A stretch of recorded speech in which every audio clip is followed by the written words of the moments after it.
Friends, आज हमारा topic है भारत में प्रेस का विकास।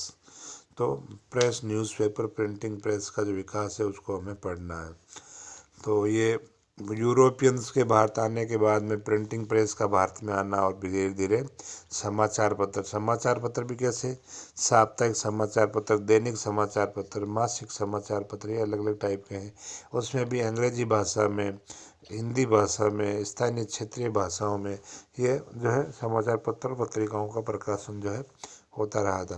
तो भारत में समाचार पत्र या प्रेस का विकास किस प्रकार से हुआ वो आधुनिक काल में, वो हमें इस टॉपिक में पढ़ना है। और ये पूछा भी जाता है प्रेस के विकास को।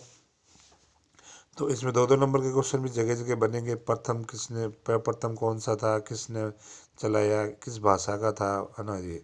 तो समाचार पत्रों का उद्भव और विकास 19वीं शताब्दी की एक महत्वपूर्ण विशेषता थी। सबसे पहले चीन के अंदर 6ठी शताब्दी में समाचार पत्र प्रकाशित हुआ। तो ये तो एक जीके का क्वेश्चन हो गया कि सबसे पहले कहाँ, तो चीन में 6ठी शताब्दी में। पश्चिमी यूरोप में आधुनिक समाचार पत्रों का जन्म 16वीं शताब्दी में हुआ। यानी चीन से लगभग 1000 साल बाद में यूरोप में जो आधुनिक समाचार पत्र है उनका जो प्रकाशन शुरू हुआ 16वीं शताब्दी में। भारत में ईस्ट इंडिया कंपनी की स्थापना से पहले, ईस्ट इंडिया कंपनी की स्थापना कब हुई, ध्यान रखो 1600 ईस्वी, 3 दिसंबर 1600 ईस्वी को। तो उससे पहले ही प्रथम छापाखाना गोवा के अंदर, ये ध्यान रखना है, 2 नंबर सवाल आ सकता है, गोवा के अंदर 1557 में जो है पहला छापाखाना स्थापित हो चुका था। पुर्तगालियों ने इसकी स्थापना की थी। पुर्तगाली जो है वास्को डिगामा के नेतृत्व में 1498 को ही वो इंडिया आ चुके थे। तो इन्होंने जो है इसकी स्थापना की पुर्तगालियों ने, गोवा के अंदर पहला छापाखाना यानी प्रिंटिंग प्रेस है ना। तो अब बढ़ते हैं पहला पॉइंट, भारत में समाचार पत्रों के उदय और सरकारी प्रतिबंध। तो समाचार पत्र जारी होने लगे और उनके ऊपर सरकार कंट्रोल रखने के लिए, प्रतिबंध लगाने के लिए क्या कर रही है उसको हमें पढ़ना है।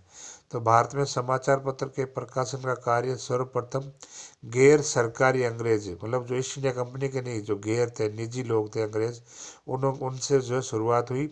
इसमें जेम्स ऑगस्टस हिक्की, इसको नाम को अच्छे से याद कर लो, जेम्स ऑगस्टस हिक्की, इसका नाम जो है जगह जगह आएगा, परीक्षा में इसको पूछ जाता है। तो हिक्की का नाम स्मरणीय है, जिन्होंने समाचार पत्र का संचालन और संपादन ही नहीं किया बल्कि स्वेच्छाचारी शासक, यानी अत्याचारी जो शासक थे, मन मर्जी शासन चला रहे थे, स्वेच्छाचारी शासकों से समाचार पत्र की स्वतंत्रता के लिए संग्राम भी चलाया था। यानी न्यूज़पेपर को चला, मतलब लिखने की छूट हो, इसके लिए संघर्ष भी किया था। सर्वप्रथम हिक्की ने जनवरी 1780 में बंगाल गजट जो है एंड कलकत्ता एडवाइजर के नाम से अंग्रेजी में समाचार पत्र प्रकाशित किया। तो ये प्रश्न 2 नंबर में पूछ जाता है, सबसे पहला न्यूज़पेपर कब और किसने जारी किया, तो जनवरी 1780 में। न्यूज़पेपर का नाम बंगाल गजट, अंग्रेजी भाषा में छप रहा है ये, और इसका छापने वाला है जेम्स ऑगस्टस हिक्की। ये 2 नंबर में पूछा जाता है। इसके अलावा इसी साल इसने कलकत्ता एडवर्टाइजर नाम से भी अंग्रेजी में एक समाचार पत्र प्रकाशित किया। इस पत्र में कंपनी प्रशासन की आलोचना की, मतलब ईस्ट इंडिया कंपनी के प्रशासन की आलोचना कर रही है, जिसके कारण वारेन हेस्टिंग्स ने नवंबर 1780 को, वारेन हेस्टिंग जो गवर्नर जनरल था, उसने 1780 में हिक्की को बंगाल गजट की मान्यता को रद्द कर दिया। इसके बाद तो हिक्की की आलोचना और अधिक कठोर हो गई। यानी जेम्स ऑगस्टस हिक्की जो है अंग्रेजों की गलत नीतियों की आलोचना और तेजी से कर रहा है। ऐसे पर कठोर हो गई, जो प्रशंसनीय, मतलब जो इसके ईस्ट इंडिया कंपनी के गलत कार्यों की वो आलोचना कर रहा है, जो है प्रशंसापूर्ण कार्य था। इसके बाद 1780 में दूसरा समाचार पत्र इंडिया गजट प्रकाशित हुआ। तो 1700 ईस्वी में जो एक और समाचार पत्र प्रकाशित होता है इंडिया गजट, जिसे सरकार ने भी सभी सुविधाएं दी।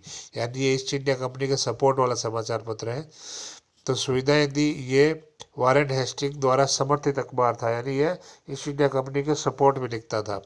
तत्पश्चात 1784 में कलकत्ता गजट, 1785 में बंगाल जर्नल का प्रकाशन हुआ। मद्रास में भी सबसे पहले 1785 में मद्रास कैरियर समाचार पत्र जो है ये निकाला गया, पहला मद्रास के अंदर। अभी कलकत्ता की बात की, बंगाल की बात की, मद्रास पे आ गए।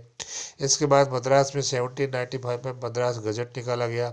इसके बाद इंडिया हेराल्ड का प्रकाशन हुआ। इस पत्र ने सरकार की नीतियों के विरुद्ध और जो प्रिंस ऑफ वेल्स, ब्रिटेन का जो प्रिंस है वेल्स के बारे में आपत्तिजनक बातें जो है प्रकाशित की, यानी उनके जो है गलत रवैये के बारे में बातें प्रकाशित की, जिस कारण मद्रास सरकार का रवैया समाचार पत्रों के प्रति कठोर होता गया। तो ये समाचार पत्र जो है ईस्ट इंडिया कंपनी की गलत सरकारी नीतियों के खिलाफ और ब्रिटेन के प्रेस के खिलाफ ये आपत्तिजनक बातें लिख रहे हैं, जिसकी वजह से मद्रास की सरकार जो है इनका रवैया समाचार पत्रों के प्रति कठोर होता गया। मुंबई में सबसे पहले, अभी हमने कलकत्ता और मद्रास की बात कर ली, मुंबई की बात करते हैं। मुंबई में सबसे पहले बॉम्बे हेराल्ड नामक साप्ताहिक पत्र निकाला गया। साप्ताहिक है ये, दैनिक नहीं।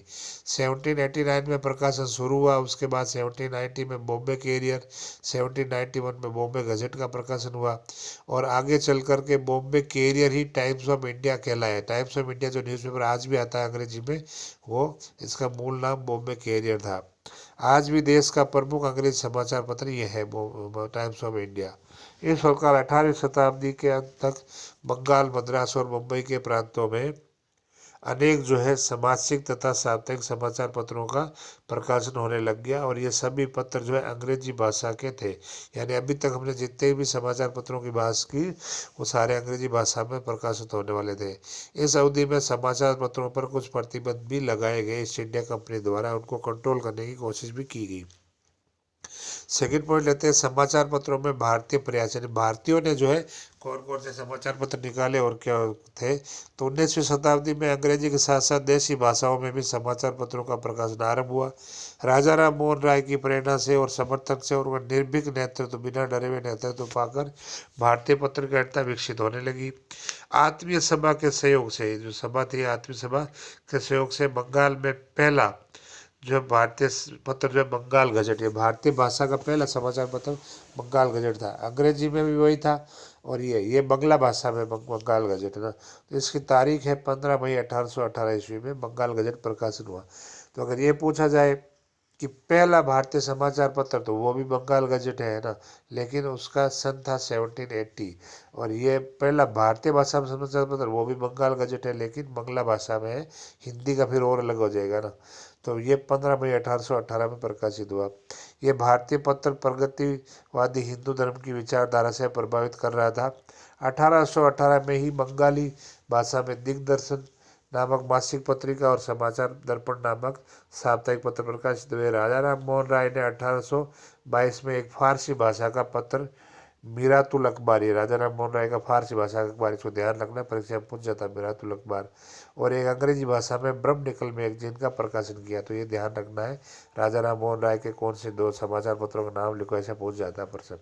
इसके विरुद्ध रूढ़िवादियों ने, मतलब राजा राम मोहन राय तो स्वतंत्र विचारधारा थे, रूढ़िवादी जो व्यवस्था में बदलाव नहीं चाहते थे, तो राजा राम मोहन राय के न्यूज़पेपर के विरुद्ध जो है रूढ़िवादियों ने चंद्रिका समाचार नामक बंगला भाषा में पत्र निकाला। 1822 में मुंबई में समाचार पत्र प्रकाशित हुआ। इस समय ईसाइयों ने फ्रेंड ऑफ इंडिया नामक अंग्रेजी समाचार पत्र निकाला। अक्टूबर 1818 ईस्वी में जॉन्स बेकिंगम कलकत्ता जर्नल प्रकाशित किया इन्होंने। इस पत्र में उसने निर्भीक तथा उदारवादी बातों के द्वारा भारतीय पत्रकारिता को एक नई दिशा प्रदान की। इस पत्र में सरकारी कार्यों के आलोचना के अलावा जनता की शिकायतें और सुझाव छापने का प्रबंध था। तो इस पत्र के अंदर जनता की जो प्रशासन शिकायतें होती थी या उनके सुझाव होते थे वो भी छापा जाता था। बेकिंगम की प्रसिद्धि से ब्रिटिश नौकरशाही में ईर्ष्या का भाव जागृत कर दिया। तो ये बेकिंगम जो प्रसिद्धि पा रहा है, इससे ब्रिटेन के जो सरकारी कर्मचारी है वो उनमें ईर्ष्या उत्पन्न हो रही है, तथा हेस्टिंग्स से आग्रह किया कि वे समाचार पत्रों पर सेंसर के नियम लागू करें, यानी समाचार पत्र को कंट्रोल करने के लिए सरकारी कानून बनाए कि वो क्या छाप सकते हैं क्या नहीं छाप सकते। इस प्रकार उसे सेंसर नियम बोलते हैं। इसके बढ़ते प्रभाव को देखकर कट्टरपंथी लोगों ने जो है बुल इन द ईस्ट नामक पत्र भी प्रारंभ जो है किया। तो ये हमने बात की कि जो है भारतीयों द्वारा भारतीय भाषा में जो समाचार पत्र प्रकाशित हुआ, भारतीय अंग्रेजी में जो भारतीयों के जो प्रयास थे वो हमने पढ़े। अगला लेते हैं राजा राम मोहन राय का योगदान। तो राजा राम मोहन राय ने पत्रकारिता में क्या योगदान दिया, तो इस युग के महान नेता राजा राम मोहन राय ने 3 समाचार पत्र प्रकाशित किए, संवाद कौमुदी, मीरातुल अखबार और ब्रह्म निकल मैगजीन। तो इसको ध्यान रखना है, इनका पूछा जाता है की स्थापना की। सत्य का प्रचार करने और विविध विषयों पर तर्क करने, जनमानस का निर्माण करने के उद्देश्य से की गई थी। एडम ने प्रेस संबंधी प्रतिबंध लगाए, जिसका मुख्य उद्देश्य था भारतीय भाषाओं के पत्रों पर अंकुश लगाना। तो यहाँ पर एडम ने प्रेस संबंधी नियम बनाने शुरू कर दिए, कठोरता, ताकि भारतीय समाचार पत्रों में अंकुश लगाया जाए, वो हर बात ना छाप सके जो ईस्ट इंडिया कंपनी के खिलाफ हो। तो इसने घोषणा की जिसके अनुसार किसी भी सरकारी अधिकारी को, एडम ने घोषणा की कि जिसके अनुसार उसमें घोषणा में क्या था कि किसी भी सरकारी अधिकारी को संबंध किसी भी समाचार पत्र से नहीं होना चाहिए। मतलब कोई भी जो ईस्ट इंडिया कंपनी का सर्वेंट है, गवर्नमेंट कंपनी का जो कर्मचारी है, वो किसी भी समाचार पत्र से किसी भी प्रकार का रिलेशन नहीं रखेगा। तो ये हम समाचार पत्रों की बात कर रहे थे। आज इतना ही, नेक्स्ट क्लास में इसको लेंगे, पूरा करेंगे इस टॉपिक को। तो आज के लिए इतना ही।